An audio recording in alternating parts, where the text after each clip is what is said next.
Today on Notsam Wrestling, Roman Reigns wins the Royal Rumble. Liv Morgan wins the Royal Rumble. What is WrestleMania going to look like? And who was that masked man that attacked Bron Breakker? I've got my theory.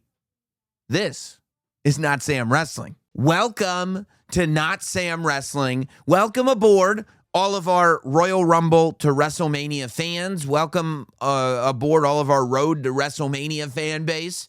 Hope everybody's doing well, but I will say, unlike a lot of Royal Rumbles, I would argue that this Royal Rumble gave us far less clarity. I would say no more clarity towards WrestleMania than we had before the Royal Rumble. I would say far less clarity about WrestleMania than most Royal Rumbles. Is that a good thing? Is that a bad thing? It's a thing. I guess it depends on your preference. But where we start today is that Roman Reigns returned to the WWE, came in around number 26 or so, I think, and won the men's Royal Rumble. So Roman Reigns was on the Pat McAfee show on Friday and was making comments about the WWE creative that he felt had maybe had not been in the place that it needed to be since he left it 2 years ago, that maybe the superstars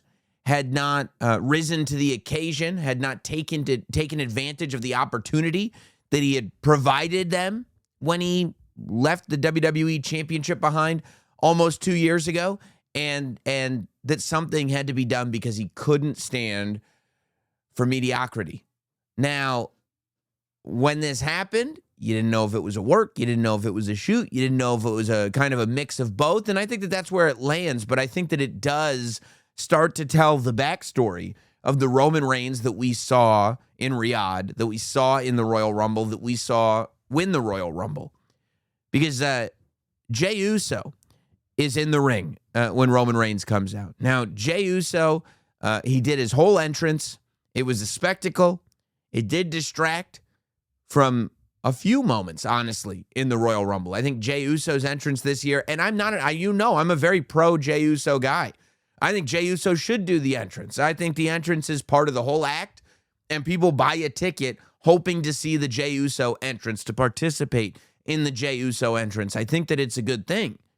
But I don't think it's a good thing when Brock Lesnar eliminates Obafemi, and then we go right to Jey Uso music. While Jey Uso music is playing, Logan Paul gets a suplex from Brock Lesnar, which is something because they're both Paul Heyman guys. And Brock Lesnar gets eliminated by Cody Rhodes and LA Knight. That's a lot to happen during Jey Uso's entrance while that music is playing.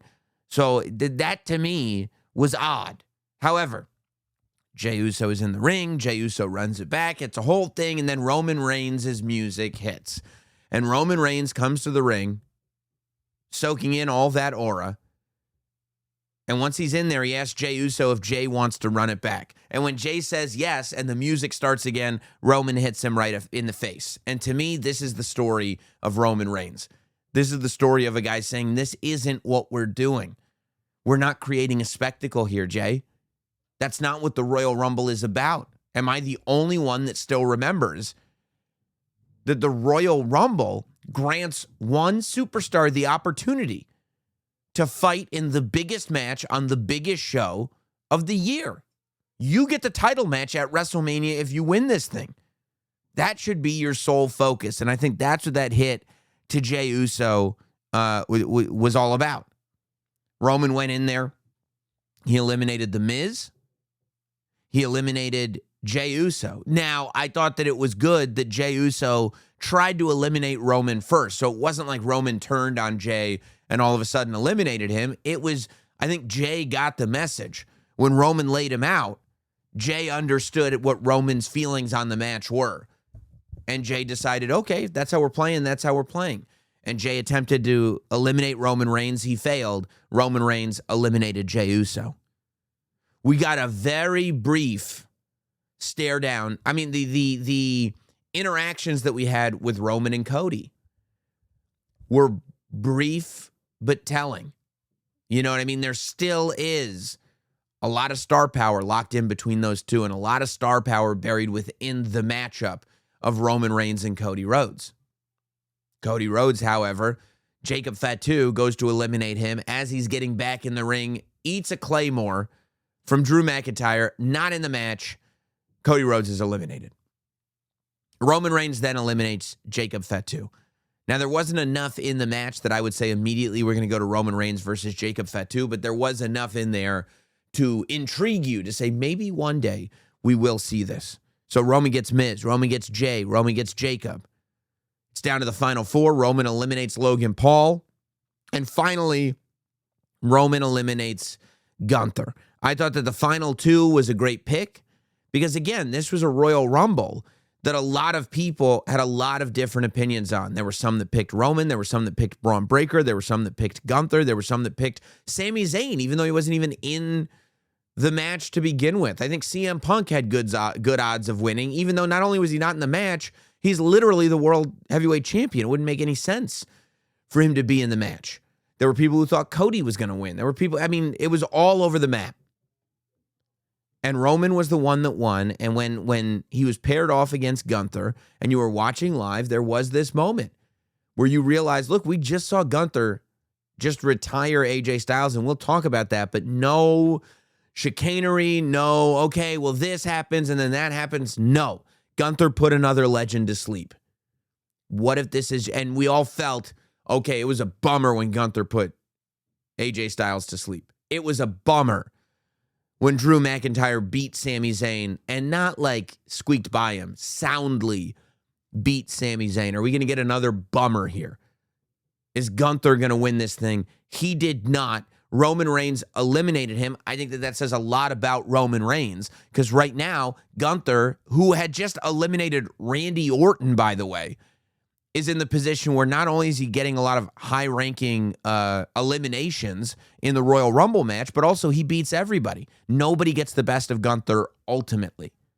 And Roman Reigns did. So again, is that another road to go down eventually? It's not the road that we go down to WrestleMania unless Gunther wins gold between now and then. I think Gunther's got another path that we'll talk about, but Roman goes to WrestleMania. Now, Triple H on the post show said that he believes that Roman is going to go home to think about this for a while, and Roman will be back when Roman is back. And I'm watching that and I'm going, can't Roman just think about it on a plane? We don't even need an answer right now. The plane is a great place to think about things. You put your little earbuds in, you listen to some tunes, maybe some female singer-songwriters from the 90s if you're like me, and you think, and you come up with a plan, and you have a little notebook, and you write things down, but you do it on the plane. You don't have to go home and go away from us.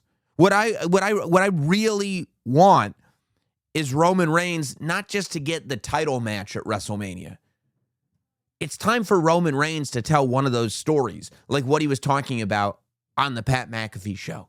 And not a story about, tying up a loose end from the previous story. Not a story that we tell in chapters that are separated by trimesters. A story where you go into WrestleMania and it's not a story involving all these people and all. It's a Roman Reigns story. Convince me going into WrestleMania that Roman Reigns will probably leave WrestleMania as the champion. I think that you need to convince people of that, and it shouldn't be that difficult. But what you need to convince people that Roman Reigns is going to leave WrestleMania as the champion are two things. Number one, a compelling story. And number two, at least the idea that he might not leave right after WrestleMania. If we go into WrestleMania thinking that this year's schedule is going to be similar to last year's schedule, and as fans, we go, Roman is leaving after WrestleMania. He's not going to Backlash in Tampa. He's going home. Even though I think he lives in Tampa, so Backlash should be a layup for him. But convince me that he's sticking around. Because otherwise, A, he's not going to win the title because he's not going to be here, or B, he is going to win the title, but he's not going to be here. So we're not going to feel that impact of Roman Reigns as champion. One of the reasons why I want Roman Reigns. I wanted Roman Reigns to win the Royal Rumble. I want Roman Reigns in the main event of WrestleMania, and I want Roman Reigns to be the champion again, is because I want Roman Reigns in the top position on WWE television, telling the top story on WWE television. And there are so many people for him to tell that story with. I mean, you already have to start speculating wildly on who Roman's opponent might be going into WrestleMania, right? Right now, if you ask me right now, who's the match? Roman Reigns versus CM Punk sounds like the match. There's a lot there to tell the story between Roman Reigns and CM Punk. Both Roman Reigns and CM Punk probably legitimately feel like they are the best in the world. However, they both have, I would imagine, very different philosophies on how this thing is done. They both came up in very, very different ways. So you could take it from that angle. You could go all the way back to the stories that CM Punk told of his last run in WWE and the assignment of making Roman look strong. You can go all the way back there if you want to go all the way back there. But ultimately, you have two people that have reached the absolute pinnacle of success in professional wrestling. One of them is still a punk kid from Chicago, and the other one has elevated himself into thinking, speaking, and acting like a CEO. And that's what you've got in front of you with Roman Reigns and CM Punk. You've also got a scenario where, yeah, maybe it is babyface versus babyface. Now, I think you could turn CM Punk heel in a match with Roman Reigns, but I don't think you have to, because they are so different that you are either going to walk into that match rooting for Roman Reigns or rooting for CM Punk, and ultimately, that's what tickets are sold on. I think Roman Reigns versus CM Punk would be an absolute brilliant match. But what if Seth Rollins is better by the time Elimination Chamber comes around? Elimination Chamber is in Chicago. You have to imagine that there will be something big involving CM Punk. Are we going to build a Finn Balor versus CM Punk match to Elimination Chamber? Is that the story here? Because yes, Finn Balor wasn't in the Royal Rumble, but it's not like it was an oversight. I think the reason Finn Balor wasn't in the Royal Rumble is because that's the story that's being told with Finn Balor. And so maybe that does mean you're going to build Finn Balor over the course of the next month. And that at the end of the month, he's going to walk in as a serious challenger to CM Punk. And who knows, maybe we'll start planting seeds. Maybe we'll start thinking about, like, what if Roman Reigns versus Finn Balor is the match? Maybe it'll go back to those matches between the Demon and Finn Balor and Roman Reigns. And we'll start to play with that as a possible idea. Maybe he'll start to develop enemies, whether it's within the Judgment Day or outside of the Judgment Day, and those enemies will be in the Elimination Chamber. Well, all I'm saying is, if they're in that Elimination Chamber match, and that Elimination Chamber match is for number one contender, then maybe you can convince me that somebody in the Elimination Chamber match makes sense to be an opponent for Finn Balor, and that Roman Reigns is instead going to go for the other title if he hasn't declared by the time Elimination Chamber hits. That's possible too. But if Seth Rollins is healthy by Elimination Chamber, what could be a bigger match than Seth Rollins versus CM Punk in Chicago? And could Seth Rollins go into Chicago and beat CM Punk for the belt? Could Seth Rollins do the ultimate dastardly thing and win the match against CM Punk? And then do we have Rollins and Reigns at WrestleMania? It's one way to get there. You could also do a thing where CM Punk goes, look, this is my hometown. There's a lot of people that I want to wrestle, and I want to put on the best show that I can do. What has been the prevailing gimmick for CM Punk and this title reign? Defending the championship. Wanting to defend the title. He's defended it already 3 times in the last 30 days. And it's all been on television. Bron Breakker, Finn Balor, AJ Styles. When AJ Styles said, I want a non-title match with you, he said, no, it's got to be a title match because that's what I do. Maybe, and this wouldn't be the worst thing in the world, CM Punk steps up and says, I don't want to do a one-on-one title match in Chicago. I want my title to be on the line in the Elimination Chamber. I want to step into the chamber in my hometown, and I want to beat 5 guys. And as a fighting champion going into his hometown, that's what CM Punk wants to do to prove who the F he is. And now Finn Balor is going to be furious about this. He wants a one-on-one match with CM Punk. He doesn't want to have to go into the chamber, but now Finn Balor has to go into the chamber.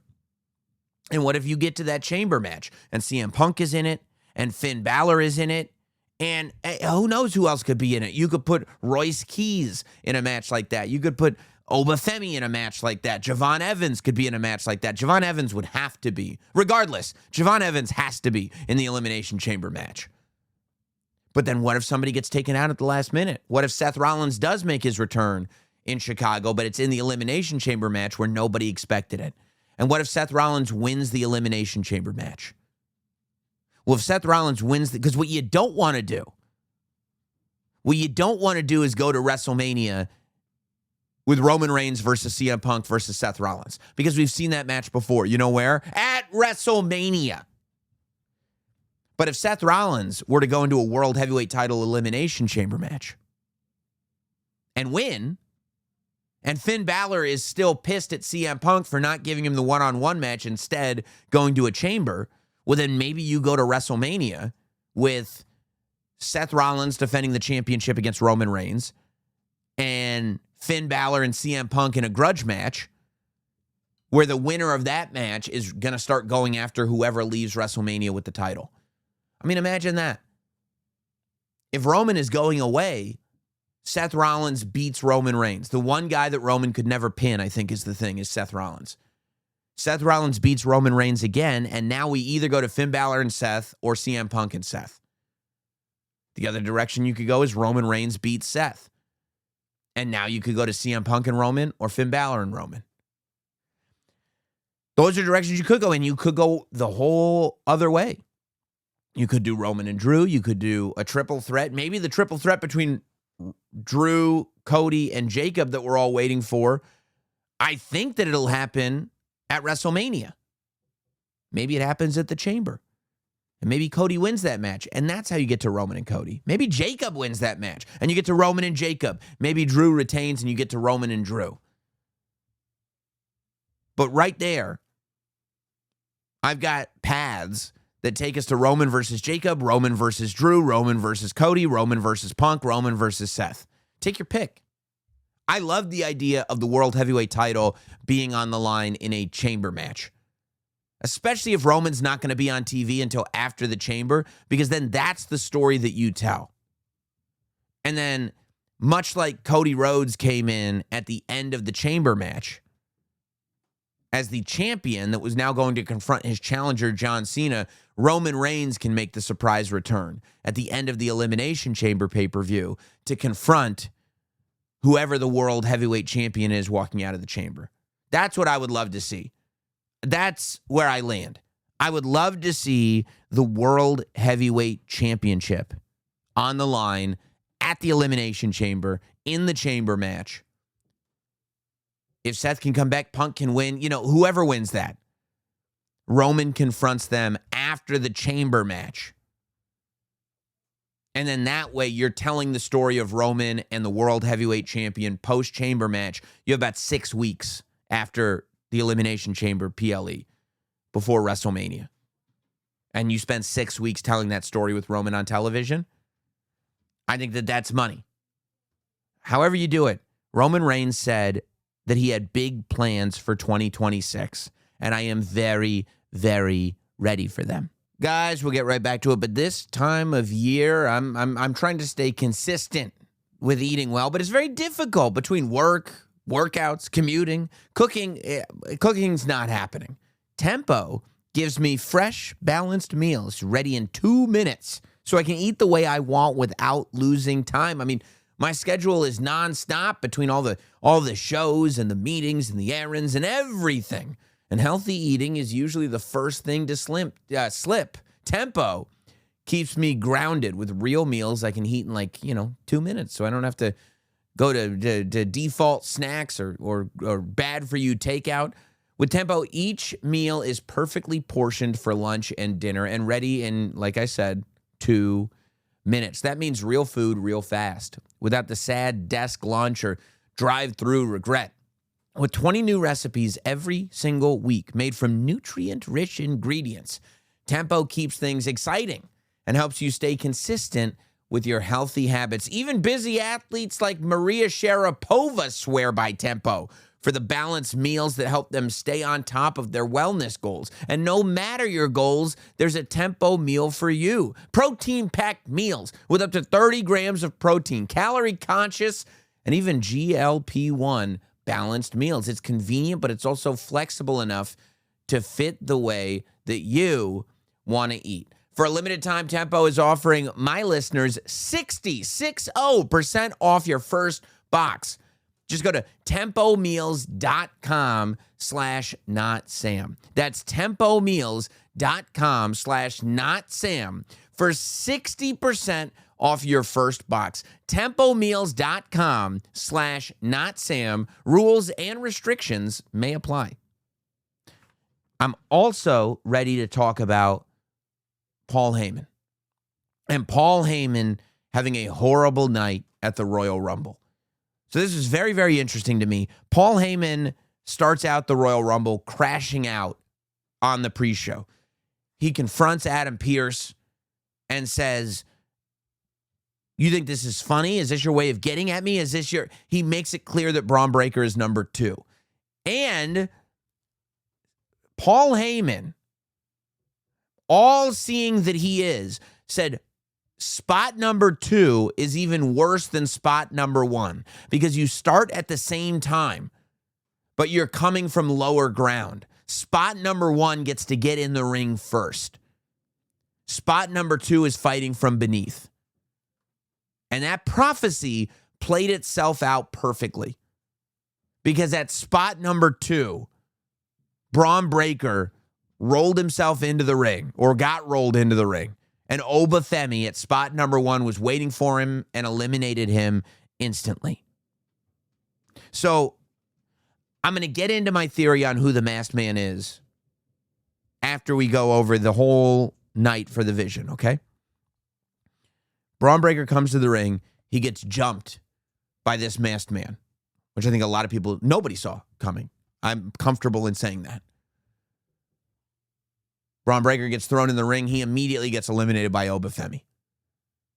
There were many that had Bron Breakker winning this thing, at one point, myself included. Even if you didn't have him winning the thing, I don't think you had him out within 10 seconds of getting in the ring. It started out to a wild scene. Now, look, if Bron Breakker isn't going to win the Royal Rumble, this is a good spot for him to be in the Royal Rumble. Because we've got a story to tell here with this masked man, which foundationally works, because even though you might say, well, we just saw a masked man. Yeah, the last time we saw a masked man was at War Games, helping Bron Breakker win a very important match. Now we see a masked man dressed exactly the same, making sure that Bron Breakker doesn't win the next important match. And that's key to this story. So Bron Breakker is out. Now, all of a sudden, you have to figure out what the Vision's plan is, because the Vision had made it clear that they were all going to back up Bron Breakker and make sure that Bron Breakker won the Royal Rumble. After being eliminated at number 1, that spot, that is completely out of the question. So then the match goes on, and the Vision guys start to come out. First, Austin Theory comes out. Then Bronson Reed comes out. They're working together. After a little bit, there's a gap. Now comes Logan Paul. The three of them, without it being clear who they're actually working to protect, Austin Theory, Bronson Reed, and Logan Paul all work beautifully together and take on all challengers, and nobody can get past them, and they're eliminating important people, and it's all good. Then LA Knight comes out. He returns after being smashed in between a Bronson Reed tsunami and the roof of an automobile. He is back, and he has a very, very strong showing. He goes in there, he eliminates Austin Theory. He then starts trying to clothesline Bronson Reed over the top rope. Clothesline Bronson Reed over the top rope, can't get it done. Boom. Blunt force trauma, BFT onto Bronson Reed, gets him up, props him against the ropes, clothesline. Single-handedly, LA Knight eliminates Bronson Reed. That is a big elimination for LA Knight. LA Knight single-handedly eliminates Bronson Reed. He looks at Logan Paul, and before he can get his hands on Logan Paul, here comes the beast. Brock Lesnar comes to the ring. And now Brock Lesnar has Paul Heyman in his corner. Paul Heyman doing some very shifty and mysterious things right now where we don't exactly know where he lines up. But Brock Lesnar comes out. He doesn't really cooperate much with Logan Paul, right? Now, is Brock Lesnar, who Paul Heyman was on the phone with on Monday? Remember, he was in that locker room when Logan Paul stood up and said all for one and one for all? Paul was on the phone with somebody. Could he have been on the phone with Brock Lesnar? Is that why he was distracted? Is that why he was in Brock's corner? Brock didn't announce he was even going to be in the Rumble until Thursday when he FaceTimed the Pat McAfee show. Well, he FaceTimed Pat McAfee. It happened on the Pat McAfee show. Don't know. But regardless, LA Knight is part of the combination with Cody Rhodes that eliminates Brock Lesnar. Got a great facial expression from Cody Rhodes waiting for Brock Lesnar to get in that ring. Cody Rhodes got a lot of enemies in there. Brock Lesnar, Roman Reigns, everybody. But Brock Lesnar goes out. Logan Paul stays in there longer than Jacob Fatu. He stays in there longer than Cody Rhodes. Logan Paul makes it to the Final Four before getting eliminated by Roman Reigns. So, the question is, who do I think is the man behind the mask at the Royal Rumble? I wasn't sure what to make of it. I wasn't sure what to make of it when this masked man came out and took out Bron Breakker to start the match. And I was thinking about it, and I was thinking about it, and I was looking at it, I was looking at his frame, I was looking at the way that he moved. Paul Heyman starts shouting, "That's Seth Rollins, that's Seth Rollins." I said, there's no way that's Seth Rollins.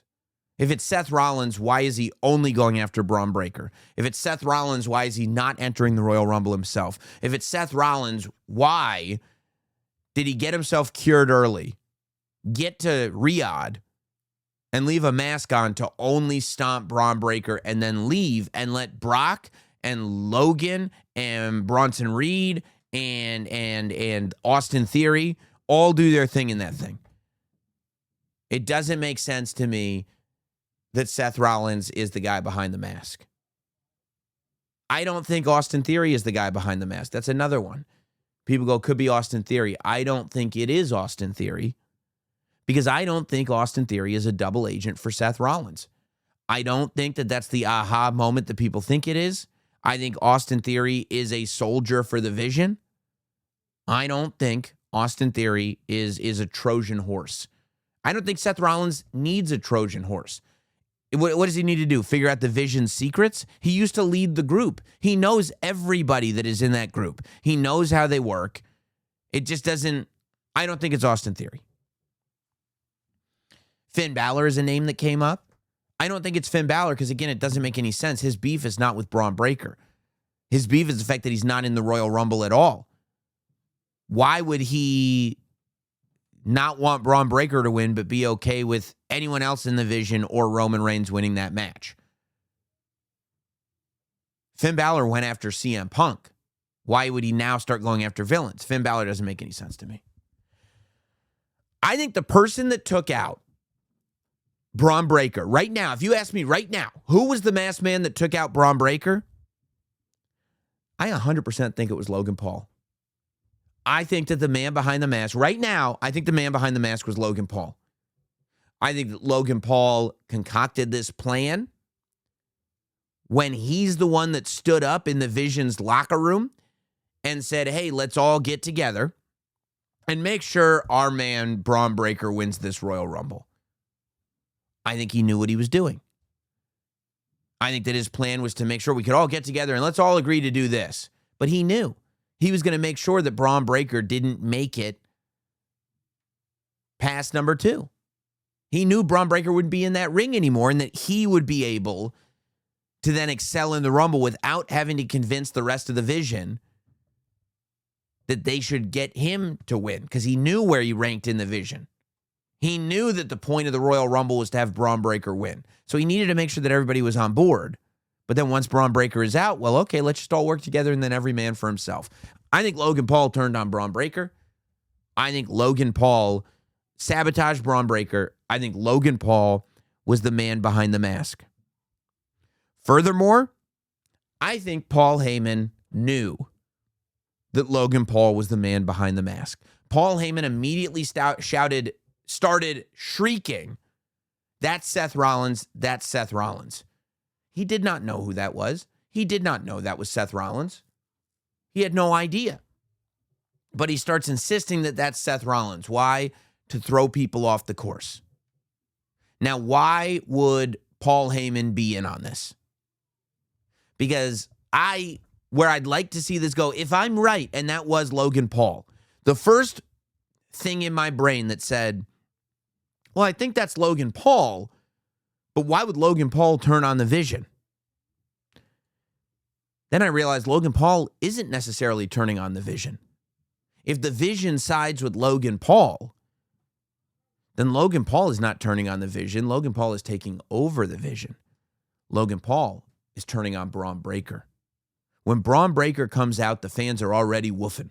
They're already barking like the dogs that they are. People love Bron Breakker. And if you set up Logan Paul as the guy who turned on the Vision to be a hero, nobody is going to cheer Logan Paul instead of Bron Breakker. But if you find out that maybe after losing to CM Punk fair and square, Paul Heyman started having doubts about Bron Breakker. Maybe after he drew number 2, Paul Heyman realized this ain't happening anytime soon because Bron Breakker is not winning that match at number 2. And maybe Logan Paul said, hey, here's what we do. Now, does that mean Bronson Reed and everybody else are in on it? Absolutely not. But when Bron Breakker turned on Seth Rollins, Bronson Reed wasn't in on it, but he made the snap decision to go with the winning team. And he also beat down Seth Rollins. Well, what if that exact same thing happens to Bron Breakker? If Logan Paul turns on Bron Breakker and Bronson Reed looks around, he sees Heyman and Logan Paul are aligned. He's not sure where Austin Theory is going to go, but he's looking at Bron Breakker on the ground. Bronson Reed's going to side with Logan Paul. And once that happens, Austin Theory is going to have no choice. I think if you look at the spirit of the Vision and what that group is, Paul Heyman trying to make Logan Paul the biggest star in wrestling is how you create a heel group. And by the way, Logan Paul is legitimately probably the biggest household name in the company because there's a lot of people. A lot of us wrestling fans are like, no. Roman Reigns a bigger deal. Cody Rhodes a bigger deal. And in terms of selling tickets, you're honestly probably right because wrestling fans buy tickets. Wrestling fans buy tickets to see big giant wrestlers like Roman Reigns and Cody Rhodes. But when you tell people, hey, I know you don't watch wrestling, but you should watch wrestling because here are who the guys are, they will go. Logan Paul? They know who he is. If Logan Paul is managed by Paul Heyman, has Bronson Reed as a heavy, and has Austin Theory as the soldier that you have to go through before you get to any of them, that's a real winning combination as a heel. And now you've created a heel that's a weasel that you know can be beat, that you want to see get beat, but you don't know if it's actually going to happen because of all the tools that he's got at his disposal and the fact that, unfortunately, in Logan Paul's case, he's a really good wrestler. But all of this flashed before me because I looked at the fact that Roman Reigns is going to be challenging for a championship. And in my mind, it's probably the World Heavyweight Championship. And I look at the fact that the WWE Championship is all taken up right now by Cody Rhodes, Jacob Fatu, and Drew McIntyre. And I go, then what's left for Bron Breakker? What if the WrestleMania match for Bron Breakker is Bron Breakker versus Logan Paul, and Logan Paul is accompanied by the Vision, and Bron Breakker is a babyface? And in that scenario, what if we don't get the Seth Rollins return until the Monday night after WrestleMania? And what if within the Seth Rollins return, we now have to figure out if he's going to side with the group who betrayed him, who will welcome him back with open arms? Is he going to side with the group that betrayed him, that's now, by the way, led by a guy who was not part of the group when they betrayed him, Logan Paul? Or is he going to side with the now babyface who was betrayed by the same group but led the initial betrayal against him? Where does Seth Rollins side? Tune in Monday to find out. That, to me, gets my blood flowing. That, to me, gets me very excited. Bron Breakker, after throwing Seth Rollins out of the Vision, gets thrown out of the Vision and leads to a big blow-off match between Logan Paul and Bron Breakker at WrestleMania. All because Logan Paul is the one under the mask. Just a thought. These are the thoughts that flood my brain, and I can't control them when they come in. Elsewhere in the Royal Rumble, I thought it was a very good debut for Powerhouse Hobbs, now known as Royce Keys. A lot of people wondering about why the Titantron said Powerhouse Hobbs.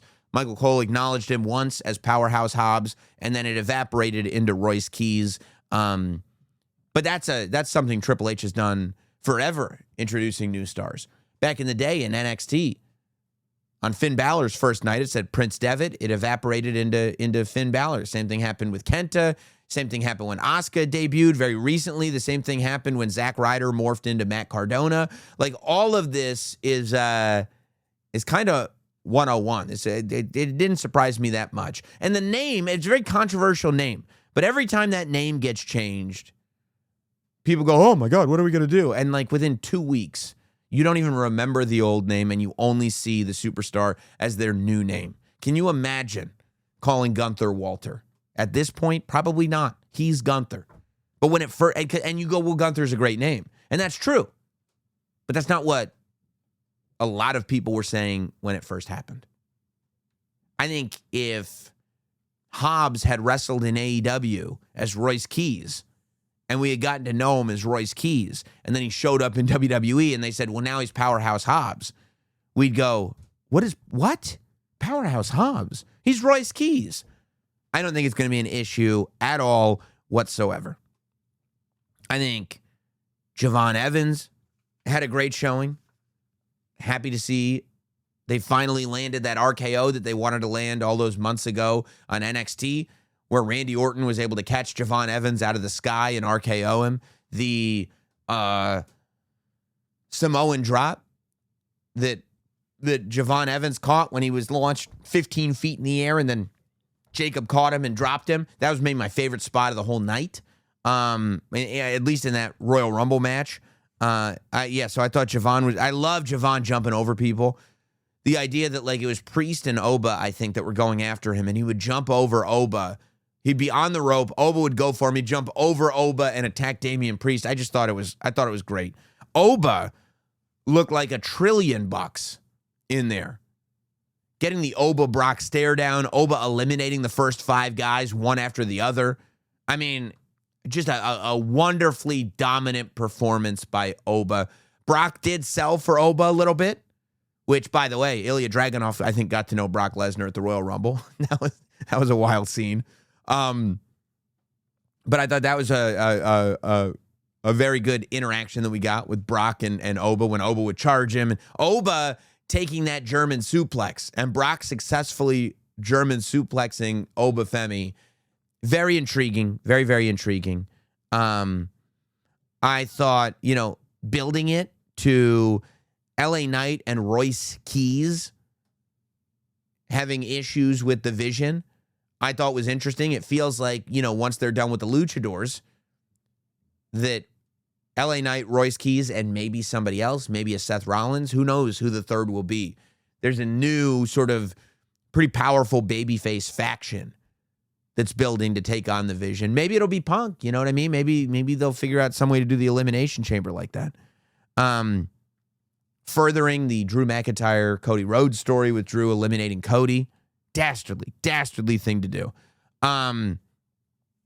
You had the AAA representation. I was super excited to see Mr. Iguana. I have to be 100% honest.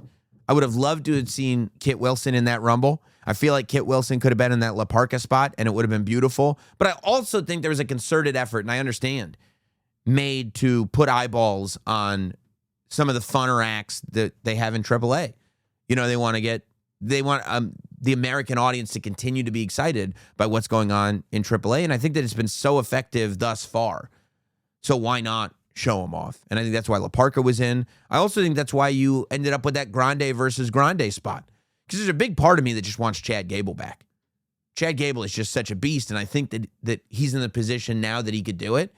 But I also feel like on the AAA side of things, they're probably building to a mask versus mask match between Original Grande and El Grande, which I would flip that and go El Grande Original versus El Grande Americano. But yeah, so I get it. I get it. I think, it was really interesting, all the comments that people were making about the arena and the capacity. And I know in our email section today, we have a couple of emails from people that were at the show, which I can't wait to read and get the response from. And I know that there were some that were saying that, like, well, it was tough to get some of the tickets because a lot of scalpers bought them up. But I think it was the visual of it that people were confused about. Because even though they built that stadium in 3 weeks, it still had those like Intuit Dome lights on every seat. And it was really hard to figure out if the lights made it look empty or the seats were empty. But like depending on, and they said on SmackDown that the Riyadh crowd was a late arriving crowd, which I 100% believe. I mean, SmackDown was on at regular time, 8 p.m., but that Royal Rumble show didn't start until 10 p.m. local time.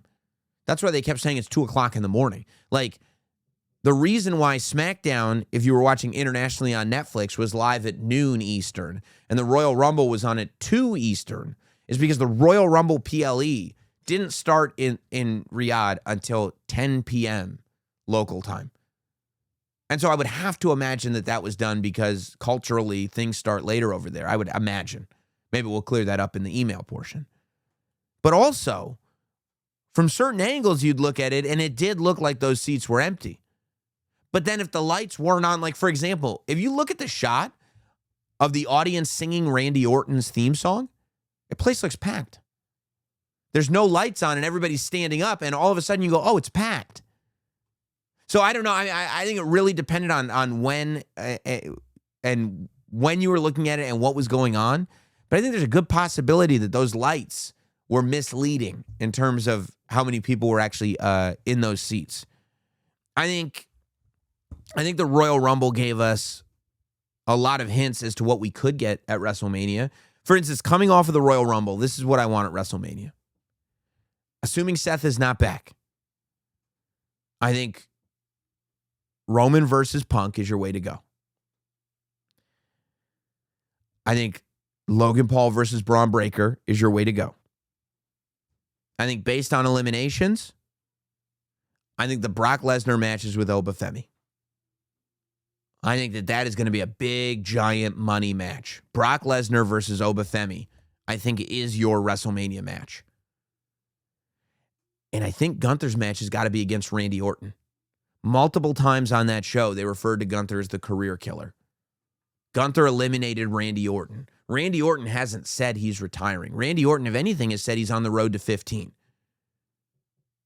You don't have to make it a retirement match. But you could imply that it might be a retirement match if it doesn't go Randy's way. And I think by not making it a retirement match, we'll be able to have that same discussion that we had with Cena, that we had with AJ, because that's what you want. If Gunther is going to retire people and Gunther is going to beat everybody, you have to figure out how to make big matches that we can still wonder if Gunther is actually going to win. And if you go to WrestleMania with Randy Orton versus Gunther, I think there is cause for a conversation about whether or not Gunther is actually going to win the match. But I think Gunther versus Randy. And look, part of me goes like, yeah, you could do Grande versus Grande, mask versus mask on a AAA show, and maybe there'll be a AAA show WrestleMania weekend. But also, I mean, people love those Grandes so much. I wouldn't be surprised if they go mask versus mask at WrestleMania. It could be really, really cool. All right, guys, we're going to get right back to it in a moment, but let's be real. Confidence in the bedroom, well, it changes everything. When you know you can perform there, you know you can perform anywhere, and that's where Rugiets Go Long comes in. This isn't just another pill. This is a confidence game changer designed to help you get harder and last longer when it counts. Go Long combines 2 doctor-trusted medications in one dual-action pill that works faster and lasts up to 36 hours. So there's no more timing anxiety. There's no more second guessing yourself. Imagine walking into any situation knowing you've got what it takes. That's the confidence Go Long delivers in bed and beyond. Getting started is simple. Connect with a board-certified doctor 100% online at Rugiet.com. If prescribed, your treatment ships discreetly to your door. Are you ready to level up your confidence? Well, if you are, connect with a provider at Rugiet.com and use promo code NOTSAM to get 15% off and see if a prescription is right for you. That's RUGIET.com and use code NOTSAM, NOTSAM, to get 15% off today. Use the code not only to support the show, but so Rugiet knows that we sent you. I know on the women's side of things, they'll be busy for WrestleMania because Liv Morgan has finally won the Royal Rumble. Liv Morgan walks in to Riyadh, and after multiple times having, a notable, lengthy appearances in the match, being a runner-up in the match, being a Final Four in the match, we finally get to a Royal Rumble match where Liv Morgan wins the thing. Liv Morgan points to the sign. Liv Morgan is going to WrestleMania. We rebranded the Raw Recap podcast into WWE Now. And we did a WWE Now Royal Rumble Recap podcast, which is up on the WWE's YouTube channel. And we interviewed Liv Morgan on it. And you could just tell how excited she was that this thing finally happened. So, as was promised, the Judgment Day worked together. Once Raquel and Roxanne and Liv were all in the match together, they all worked as a trifecta. Eventually, Roxanne ended up getting eliminated, but Liv and Raquel still worked great together. Former tag team champions together. They still did their thing. And it got down to the Final Four. And it was Liv Morgan and Raquel and Sol Ruca and the returning Tiffany Stratton. Which you got to wonder. You're like, okay, maybe they're going to run it back with Tiffany versus Jade. Tiffany Stratton could easily win this Royal Rumble. Maybe they want to give the big push to Sol Ruca. Maybe Sol Ruca's going to win this Royal Rumble. Maybe Raquel, and just as you're saying maybe Raquel, Liv Morgan, after Raquel eliminates Rhea Ripley, which was massive. The fact that you had Lash Legend eliminate Io Sky and Raquel eliminate Rhea Ripley, that was a big, big deal. But Liv Morgan then eliminates Raquel Rodriguez. And Raquel didn't look happy, but Liv did. And Liv didn't do it by mistake. Liv did every woman for herself. Like, I did that. I just did that. That laugh she does. That might not have been the best impression in the world. But now we're down to that final 3. We get out on the apron, and Liv Morgan wins the match. Liv Morgan punches her ticket to WrestleMania. I don't know if it'll happen. So Monday Night Raw in Philly, you've got Raquel versus Stephanie Vaquer. And I don't know that Raquel's going to win the Women's World Championship right away. She could. There's 2 roads you could go down, right? You could have Liv Morgan do something in that match that maybe comes across like it's an accident, but in reality, she's trying to make sure that Raquel does not win that World Championship because she wants to be the one that gets to be world champion at WrestleMania. You could do that. You could also do a thing, because look, Raquel could end up being a babyface, but I think if you're doing Liv Morgan versus Raquel, Liv at WrestleMania has to be the babyface. People love Liv Morgan too much. And I think that, you could tell a story, it's sort of a reverse Shawn Michaels and Diesel meets Batista and Triple H type of a thing, where maybe you tease that, okay, Raquel is the women's world champion. Maybe she does beat Stephanie Vaquer for it right away. And you have Liv like going like, okay, I'm going to take out Jade Cargill. Let's just wait and see who she faces at Elimination Chamber. Let's wait and see if she's still the champion. But then when we get right down to it, I think Liv picks Raquel. I think Liv Morgan versus Raquel is your WrestleMania championship match. I think Raquel is defending the championship against Liv Morgan at WrestleMania. And I think that's a great WrestleMania match. I think you get people in that women's championship match at WrestleMania that haven't been in that women's championship match at WrestleMania in a very long time. You change up that crowd on top a little bit, and then you let Liv Morgan as well have her big moment. I think Liv Morgan faces Raquel at WrestleMania. I think Liv Morgan beats Raquel at WrestleMania, and Liv Morgan's WrestleMania moment is winning that women's world championship. And I think that you could even tease that Dominic maybe is going to leave her to side with the Judgment Day, but ultimately he does not. And Dominic Mysterio is right there by Liv Morgan's side at WrestleMania with the women's championship. You got a lot of talented women right now. I think that you're going to end up with a pretty big tag team match. At first, I was wondering if it was just going to be a 2-on-2 standard tag team match that was just very, very elevated. I think after what happened at the Royal Rumble, you could end up with a six-pack challenge type of deal at WrestleMania. Because we had many highlights from the Women's Royal Rumble. I thought it was a great Women's Royal Rumble. I thought Chelsea Green was amazing in this Women's Royal Rumble match. I thought she just did phenomenally well. Her and Alba Fire getting in the ring and getting eliminated even though she wasn't even in the match. Alba Fire getting on all fours to help Chelsea stay in the match. First, Chelsea trying to join the Judgment Day.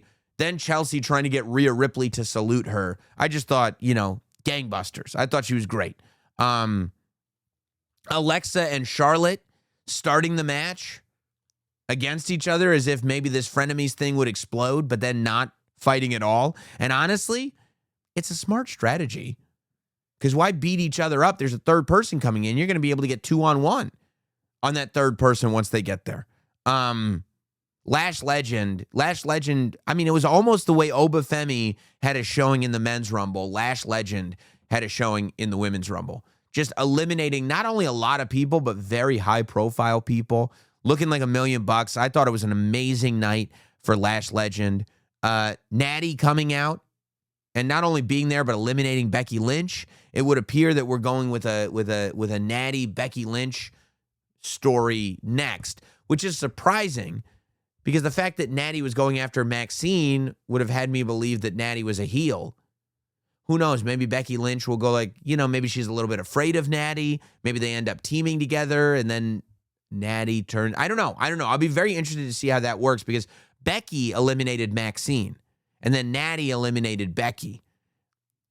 And Becky, like Natty doesn't seem like the type of character that Becky would want to mess with all that much. So I'm interested to see how that plays itself out.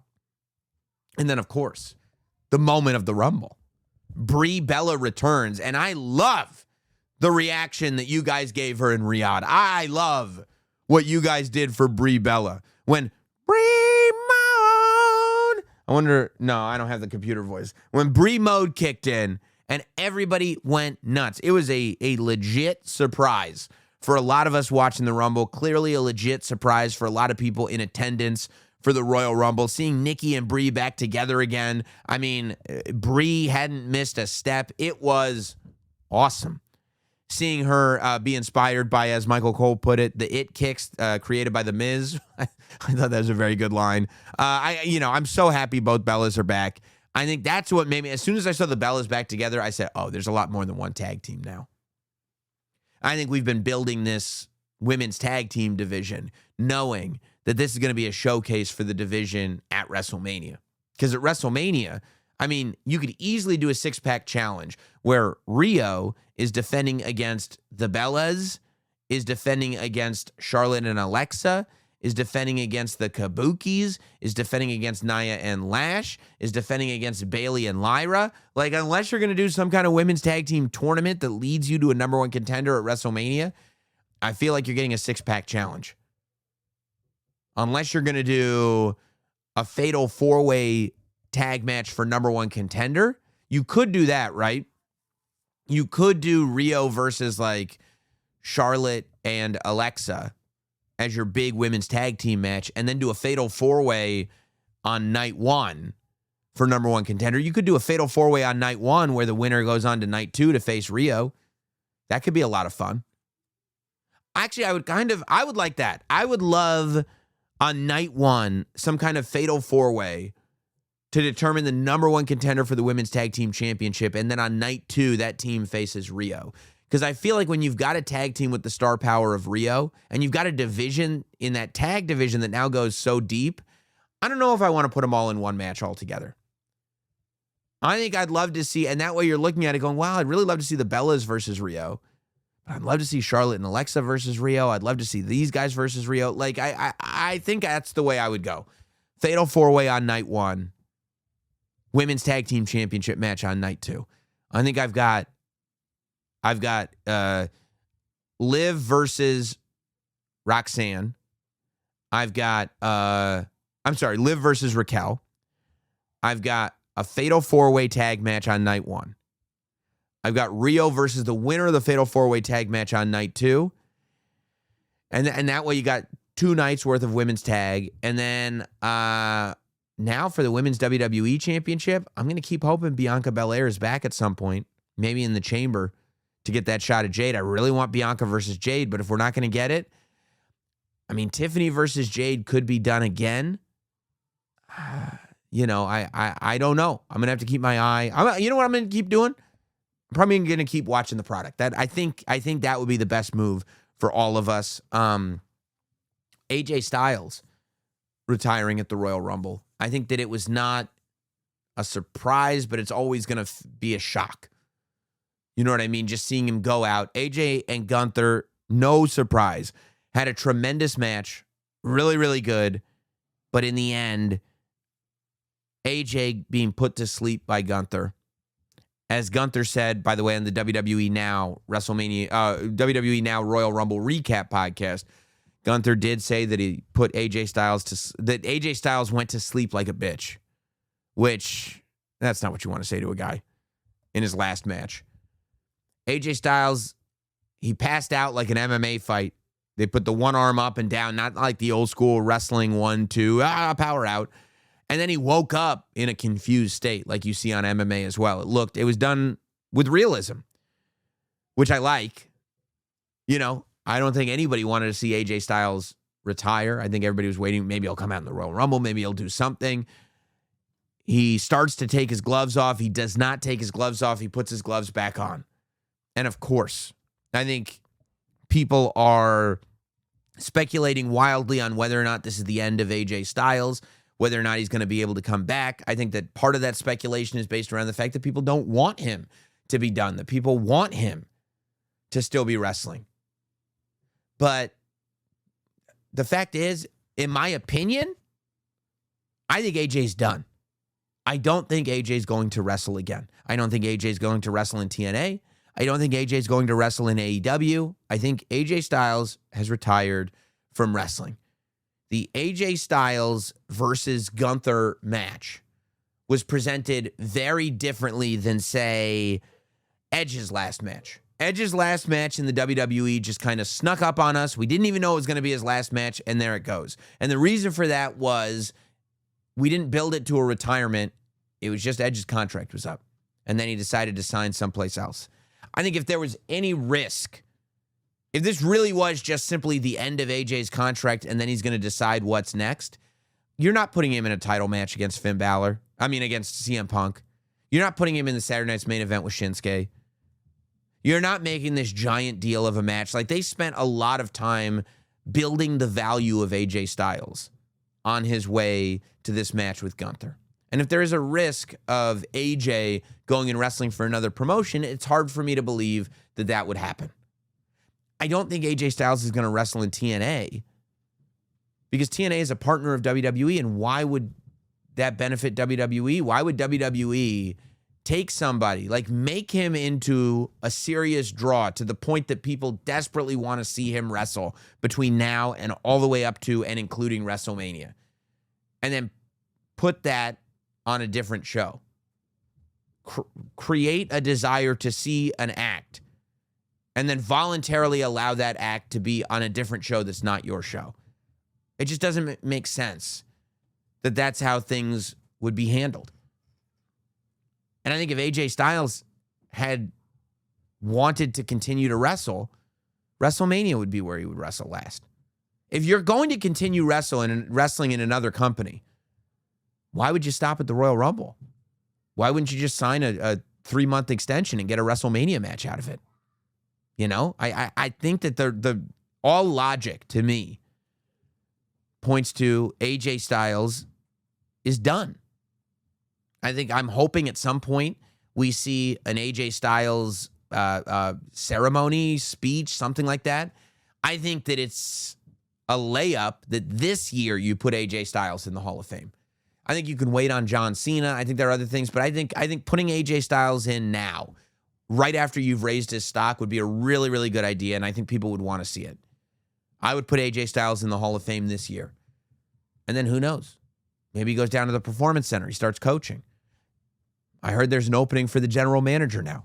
AJ Styles for NXT general manager. I'm putting it out there. I don't actually believe that, but there's a lot that he could do. Triple H was even hinting at the idea of him possibly becoming a coach on the post show. But if NXT down there is run by Shawn Michaels and AJ Styles, I mean, forget it.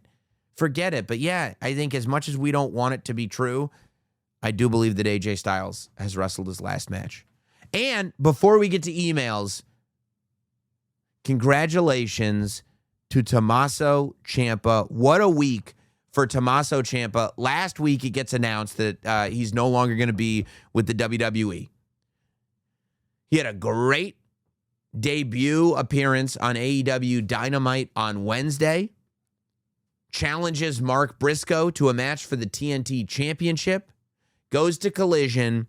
Beats Mark Briscoe. Tommaso Ciampa is the TNT champion in AEW. I love this move. I think that Mark Briscoe is a made man. He is awesome. And I don't think that anybody thinks he's more or less awesome based on whether or not he's wearing a gold belt. I don't think this takes one iota away from Mark Briscoe. But I think what it does do is it immediately shows you that AEW is serious about Tommaso Ciampa. And I think that just as much as when a wrestler goes from AEW to WWE, and you want to be like, okay, you want to see what a star Cody Rhodes can be? This is what a star Cody Rhodes can be. You want to see what a star Jade Cargill can be? This is what a star Jade Cargill can be. Ricky Saints can be. Powerhouse Hobbs can be. Royce Keys. You know what I mean? When that's happening, that's a part of it. And I think that's got to go both ways. I think that you want people to go like, see, if you come here, you will prosper. And I think that I think that Ciampa is an incredible. He's so great. And I mean, I'm one of the many people who was, living and breathing off of Black and Gold NXT when it was headlined by Ciampa and Gargano. It was a magic time. It was like two of my favorite periods of time were peak Extreme Championship Wrestling, which is probably 97, 98 ECW. And that Black and Gold peak NXT Gargano Ciampa era. NXT probably from TakeOver Brooklyn up until the end of that rivalry up until the pandemic almost, I would say. You know, that's a good 4 years. Is that right? Something like that. Yeah. Those two, that peak ECW and peak NXT Black and Gold, those are the north points on my compass that I'm always going to look at and go like, yeah, that was a great time. So if we can even brush the surface of that in AEW with Ciampa, and I think we can, I am so on board for it. I can't wait for it. And I can't wait to hear what you've got to say about all of this. Our email address here on Not Sam Wrestling is notsamwrestling@gmail.com. That's notsamwrestling@gmail.com. I can't wait to hear what you all thought about the Royal Rumble, about everything. We'll start with Mark, who writes in, he hits us with a Fatu. By the way, I was very happy that we taped the WWE Now Royal Rumble preview podcast for WWE in the basement studio where I have my sounds. So I was able to hit him with this even on the WWE podcast. 5, 2. Happy Royal Rumble, my PTC. It's time to raise our fingers to the air and acknowledge the OTC. That's right. I thought it was an enjoyable show. I can't believe the IWC is complaining. First of all, I never want to hear you say, I can't believe the IWC is complaining. And I'm sure there are people in the comments right now that think I'm glazing again. But the idea, there is a whole industry of wrestling podcasts that are designed to be miserable about professional wrestling. And if that's your bag, more power to you. Go listen to one of them. There's plenty of them, and they're great. They're great broadcasters. They're fabulous podcasts. But you're never going to get that here. Because for me, I saw a comment, right, that said, I've been bored by this product for years. You will never hear me say that. You know why? Because they signed the check. No, I'm kidding. Because you thought I was going to give it to you. No. You know why? Because if I was bored by something for a month, I wouldn't be watching it. I wouldn't be talking about it. I'd be talking about the part of the product that I liked. You'll never catch me doing it. I'm not spending my precious time watching things that I don't like and then telling you what I don't like about it. If I don't like it, I'm not going to talk about it. If I don't like it the next week, I'm not going to spend any energy on it. And if there's a third week of not liking it, you're going to hear the differences in the show. What does Sam like? What does Sam not like? Well, if it's something, I didn't love this, you could have done that better, that'll be on the show. If it's something that I'm like, this is just not my cup of tea at all, probably hasn't come up in a while. I had some ideas that I'd like to tell you and for you to tell me why they're crazy. One is that Punk loses the title to Bron Breakker before Mania, then Roman beats Braun with the assistance from Seth, and they reunite in a new faction. I mean, I don't hate it. Unfortunately, it does not acknowledge Bron Breakker getting stomped by a masked man at all. You would have to eliminate Braun getting taken out by that masked man. But other than that, I mean, it's something. It's not nothing. It's something. Second, Punk loses to Breakker and Roman wins, but regaining the title corrupts Roman, and you build a feud with Punk for SummerSlam. Yeah, I don't mind a rematch. By the way, thought the McAfee interview was a work. I heard Roman told WWE he was going to do a busier schedule in 26. I think that statement was a declaration by Roman. He's back. Please don't tell me you heard that Roman was going to work a busy. From who? Who did you? If you just told me that you don't like that the IWC was complaining, the internet wrestling community, but you're also reading on the internet about people's contract status, like you can't just focus on the stuff that you like on the internet, and then if you don't like it, say that it's not, it's not relevant. You know what I mean? We don't know what anybody's schedule is unless we're told. But all that said, the McAfee thing, it's possible. That it was like I said, it was a work, that it was a shoot, somewhere in between. Who's to say? Tim writes in, wanted to gather your thoughts on the Royal Rumble Stadium appearing largely empty. Oh yeah, I was talking about that. It seemed the stadium was largely empty, but then the crowd seemed loud at times, but dead at other times. Was it just me? No, it wasn't. It was confusing, and maybe there's a cultural difference. I don't know, but yeah, based on the fact that you would hear loud noises at times, I don't think that it was as empty as it appeared. I think the lights were playing tricks on us. Sam, who is the masked man who attacked Bron Breakker? It's Logan Paul, I think. Okay, here's one.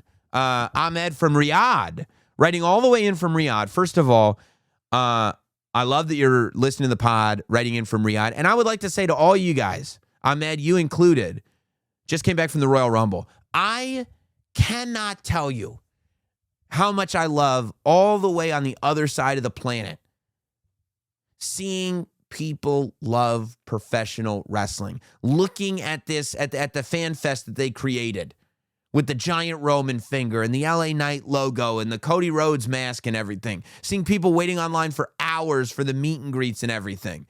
Seeing people go to these shows, seeing people lose their minds, cheering the good guys, booing the bad guys, chanting. Seeing people, it's now become a custom that you got to cuss out Triple H at the post show. Okay, if that's the deal, that's the deal. But as wrestling fans, you're doing, I loved it. I loved it. So you were awesome, dude. Just came back from Royal Rumble. I also attended the SmackDown the night before and wanted to give you some thoughts. Okay, this is super valuable, by the way. Thank you, Ahmed. I know this has been said a lot of times, but it was impressive how quickly they built this arena.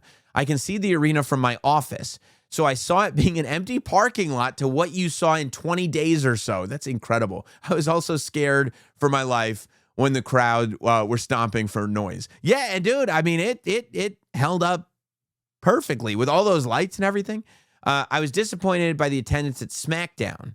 You tell me, Ahmed, unfortunately you're not here. I would love to talk to you. But do you think it was because the show was at 8 p.m. instead of 10 p.m.? I'm wondering.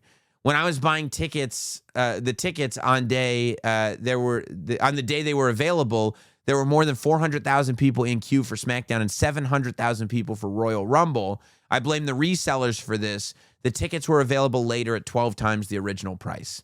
That sounds, like something like that could have happened.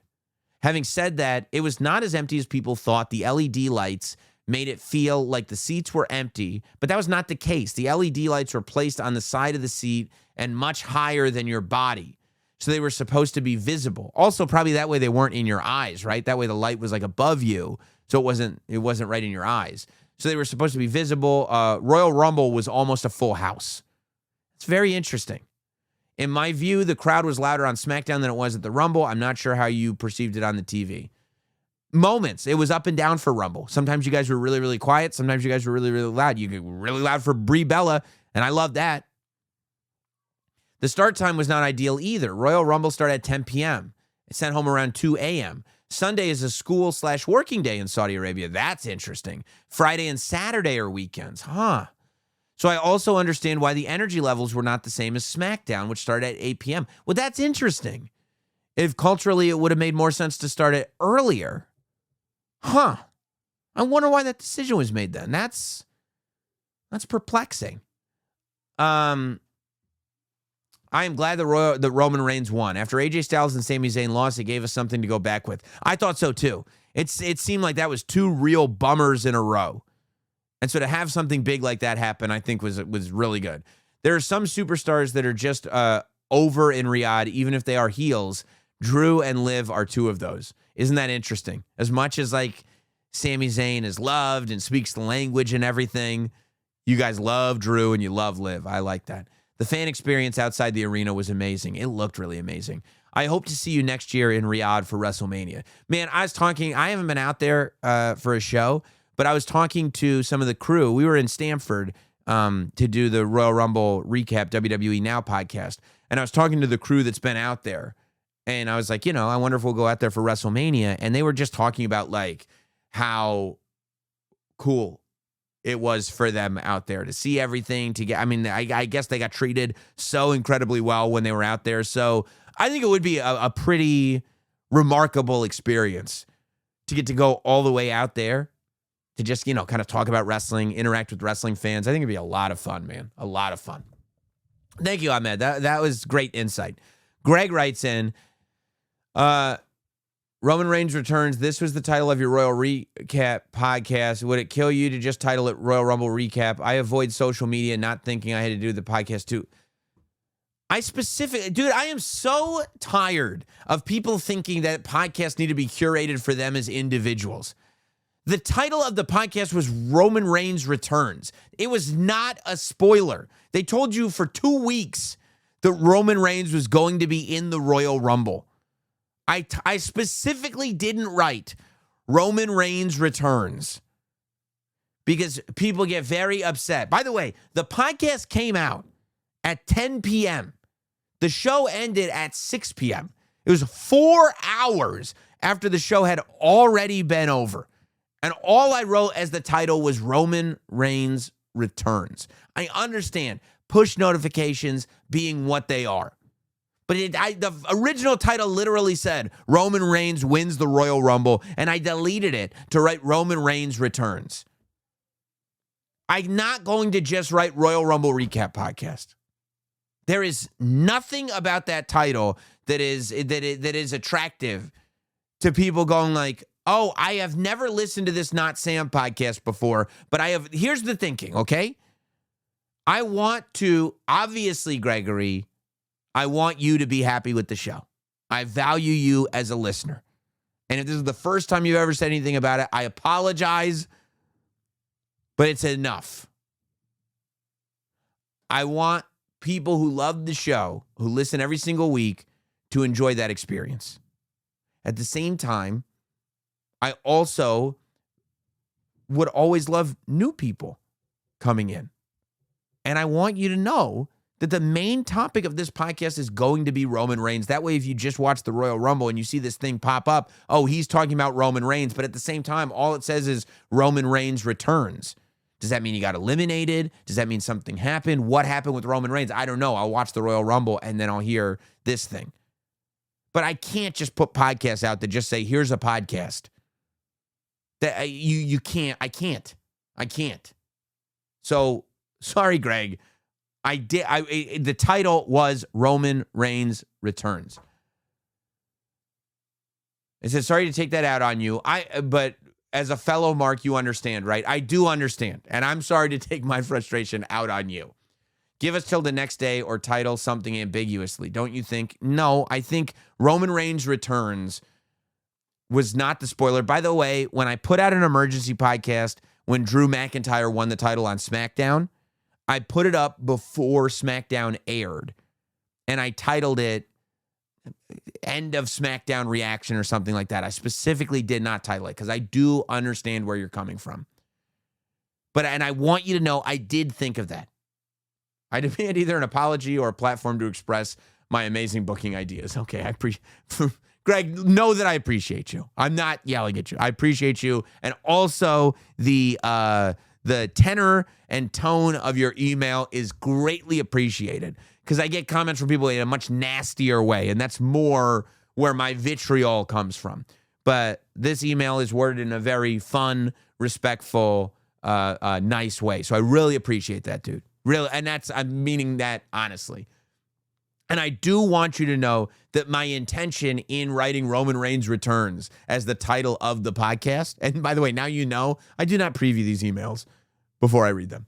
But my intention on calling it Roman Reigns Returns was so that it didn't give all the details in case you hadn't watched yet, but gave enough details so that if you had watched, you'd be interested, right? I don't know if I need a Royal Rumble recap, but Sam's going off on Roman Reigns. I want to listen to that.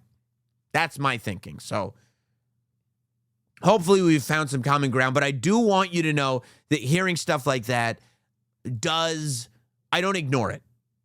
And that's why I didn't write Roman Reigns wins the Royal Rumble. That was it. Literally, I wrote out Roman Reigns wins the Royal Rumble. And I went, no, I've heard people say that it spoils it for him, and I don't want to spoil it. So I appreciate it. Brandon writes in, I thought the booking for both Royal Rumbles was great. I loved the way the women told the stories of all the tag teams with a great finish with Saul, Tiffany, and Liv on the apron. The men's loved the start and the finish. Got a little clunky with the Lesnar elimination, but I have no problem with Roman winning. I would agree with all of that. So many stories they could tell. People want to complain just to complain. My heart says Roman Cody 3. My brain says Roman Punk. Triple threat for the WWE title will be at WrestleMania. I think, I think I'm right there in line with you, Brandon. And by the way, don't worry about people complaining. Let them complain, dude. Let people complain. Enjoy yourselves. If that's what you want to do, let people complain. We're going to see, after all the complaining is done, what's accomplished when the dust settles. Let people complain. We have another, Ash is writing in. This is another person who was there in Riyadh. I appreciate this so much, guys. It really is meaningful to me that you guys are listening to this podcast all the way in Riyadh, that you guys were at the Rumble, that you guys want to share that with me. Anytime these shows are out there or in a unique location and you guys go and have an experience that you could talk to us about, very much appreciated. Ash writes in, just got back from the Rumble in Riyadh. Saw a lot of chatter online that the place looked empty. It was something to do with the lighting and those light boxes on the seats. So from a distance, the seats looked empty, but the place was packed and the atmosphere was insane. The entire place was shaking. The crowd loved Sol Ruca and Rhea in the Women's Rumble, and definitely Roman, Randy, and LA got the pop of the night in the men's. They love Cody and Jay, but cheered when they were eliminated. It's interesting. Also, Brock's elimination seemed to come out of nowhere. Jay was making his entrance from the crowd, so all eyes were on that. So no idea if that was planned then or not. Anyway, thanks for all that you do. Cheers, Ash. Ash, thank you. Great insight. Great insight. Okay, we're going to go to one more. Avery writes in, Sam, hear me out. Yes, Gunther beats AJ Styles, but then later in the night, right before the Royal Rumble, Adam Pearce wait. Was this before the Rumble?